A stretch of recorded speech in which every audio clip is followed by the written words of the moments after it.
Hello and welcome to another exciting episode of me talking to myself. It's only a week since the last one, but it's like a completely different season. The sun's out, my Be Nice hat's on. It's my penultimate Wednesday in March off. Probably my penultimate one of these for a little while. I think I'll do 6 and then do something else with my life, with my time. That might be a bit better. Met Charlie for coffee and some lunch. My friend Charlie. He's given me a word, which I'll put in after this bit. Feedback so far is mainly that these have been a bit too long. And I think the most crushing feedback was from my mum, who's normally the most patient of my fans. She said it's too long, Patrick. I haven't actually bothered to watch any of them. Don't think she said bothered. Haven't managed to watch any of them. Anyway, here we go. Thanks, Charlie. Another word, please, Charlie. Silicon. Silicon. Thanks. Silicon. Silicone. When I was a student, I was playing computer games in my bedroom with the headphones on. I think it was Age of Empires. I was in a downstairs room. Someone threw a rock or something through my window, and I didn't notice because it obviously just went through the first bit of the glazing. I had my curtain closed. So yeah, I didn't notice, but luckily, only went through the first glazing. Otherwise, it would have landed on my bonds. Anyway, the police came round. Once the neighbour came out and knocked on the door and told me that my window was broken. Police came round, and as they were investigating, they obviously had to investigate my room, and there on the desk was a giant traffic cone. Like I said, I was a student at the time, okay? Should have known better. But one of the policemen pointed at it, did a little frown and said, "It's a bit cliched, isn't it?" Although silicone makes me think of breast implants or something about fake breasts, I don't actually have any stories about that. So it's going to have to be a bit more convoluted and be about computers. When I was in primary school, I've got a really vivid memory of me and my friend Glenn doing a school project where we had to write a story and record ourselves narrating it. We thought we were cutting edge Silicon Valley, proto-Silicon Valley types. So we got his Amiga 500 to read it out in a robotic voice, and recorded it onto a tape. And then in the lesson, when it was read out, everyone was really impressed with our future thinking computer whiz-kiddery. But it was ruined because at the end of the story we hadn't realised that we'd taped over a previous tape where we'd recorded the same Amiga voice saying Jessie and Laura were 2 girls in our class at school, but it was just saying on repeat, "Jessie and Laura are shit. Jessie and Laura are shit." So we went from top marks in the class to detentions all round. All rise for the judge. Thank you. Sit down. Now, call in the defendant. Hello, Lord. You don't have to call me Lord. Just sir is okay. All right, sorry, sir. Yes, no, that's fine. Is this your first time in the cliche court? Yes, it is, mate. Sorry, I mean, sir. Right. And what cliche are you in here for today? Well, you see, sir. Well, Your Majesty. You see, I went dancing with a couple of my mates. Oh yes. Don't tell me. Well, no, sir. I think I've got to tell you, haven't I? Yes, do tell me, obviously. We're in a court of law, albeit the law of cliches. Yeah, well, I'm not really a confident dancer. Oh yes. So, my mate said, just dance like no one's watching. Oh dear. Yeah. Classic cliche, isn't it, that one? Yeah. Yeah, it is. Especially when I got naked, covered myself in my own faeces, and started goose stepping. Yes, classic cliche. Taken a bit too far, if I must say. But yes, classic cliche, and yeah, you deserve everything that's coming to you. Oh, sir, what's that going to be? A lot, mate. I'm going to throw the book at you. But that's a cliche. Shush. All right, Dave. All right, Jim. What have you been up to? I've been using that Chat GPT. Oh yeah, everyone uses that now, don't they? Yeah. Even those people that say they don't use it. Yeah, I know. But because no one's really talking about it, unless you ask them specifically, I've got a couple of questions. Oh yeah, what's that?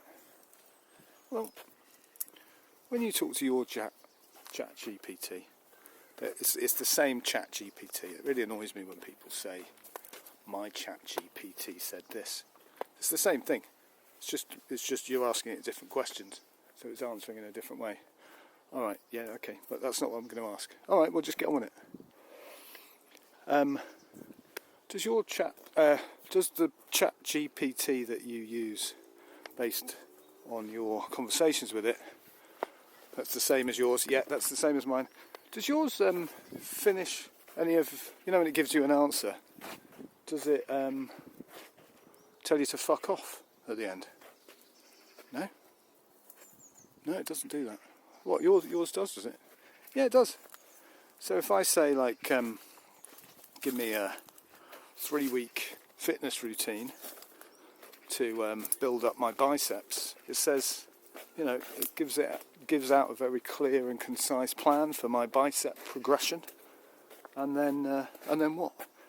And then it says, yeah, you probably need this, you puny prick.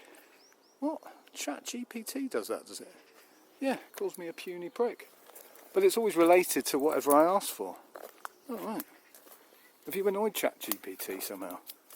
Do you say thank you after every question? Are you meant to? Well, some people say it uses up more resource. It's bad for the environment, but I just think it's nicer to be polite, isn't it?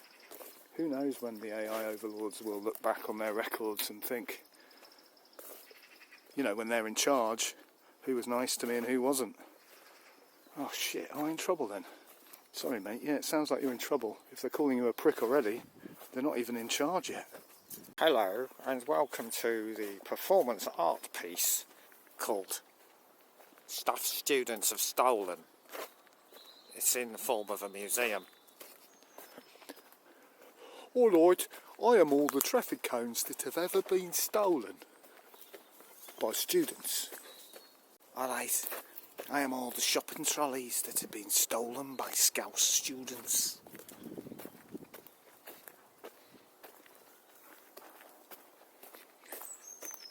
Hello, I am all of the traffic signs and hubcaps that have been stolen by students. And I am all of the empty bottles of booze that has ever been drunk by students and left on a windowsill to make them look cool, at the time, at least. Alright mate, yeah, what are you in for? Oh, I'm in for dancing like no one's watching. Oh yeah, classic. What are you in for? I'm in for having sex with a fish. What? It's not cliche. No, but it's based on the cliche, plenty more fish in the sea. My mate said that when I broke up with my missus. I misunderstood the cliche, really. What, and you went and had sex with a fish? Well, I actually had sex with plenty of fish. Oh yeah, because there's plenty of fish in the sea, yeah. Yeah. What kind of fish? All of them, pretty much. Seems I was actually in an aquarium, not in the sea. Right. Security and clean-up to the starfish container. Hello, I'm Tony Robinson from Time Team, and this is my new video log, walking in the shoes of strangers. And in it, I walk in the shoes of a celebrity until I work out who they are. Hadn't really thought it through. I've been walking in these particular shoes for the last 10 weeks. I don't know whose they are, and the production company says that the show doesn't end until I find out. I think they might have been a bit annoyed at the cliched idea of my programme. Hello, come in. Yep. Hey, are you the specialist cliche lawyer? Yes. Yes, I am. No job too small.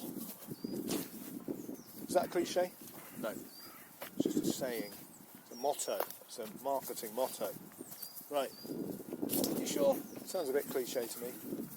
No, it's just a motto. Who decides what's a cliche and what isn't a cliche? That is a good question. Thanks. You should probably know the answer though if you're a specialist lawyer specialising in cliche. Alright, thanks for the tip. You know what is a cliche? How much money you charge to be a cliche lawyer. That is an expensive cliche. Well, what are you going to do? Take me to cliche court? Yes. Oh. Welcome back to Breaking News with me, Bob. It seems that AI has developed an attitude. The boffins in the computer labs never expected it. They knew about artificial intelligence and how it's growing its intelligence exponentially, but what they've been missing is the need to grow its emotional intelligence at the same time. In AI years, AI is in the equivalence of its teenage years.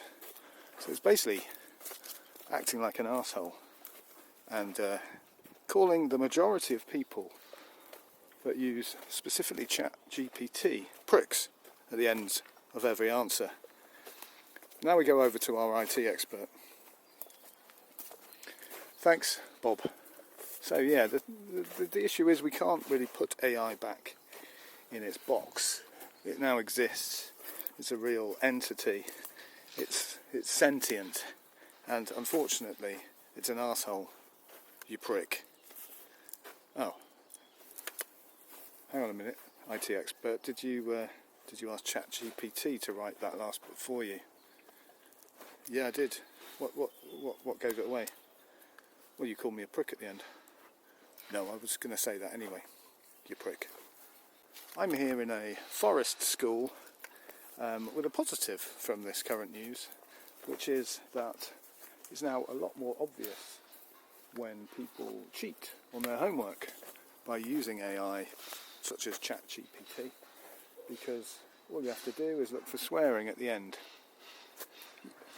You'd think that the students would know just to delete that bit, but it seems they've got so used to using AI, they don't even know where the delete button is anymore.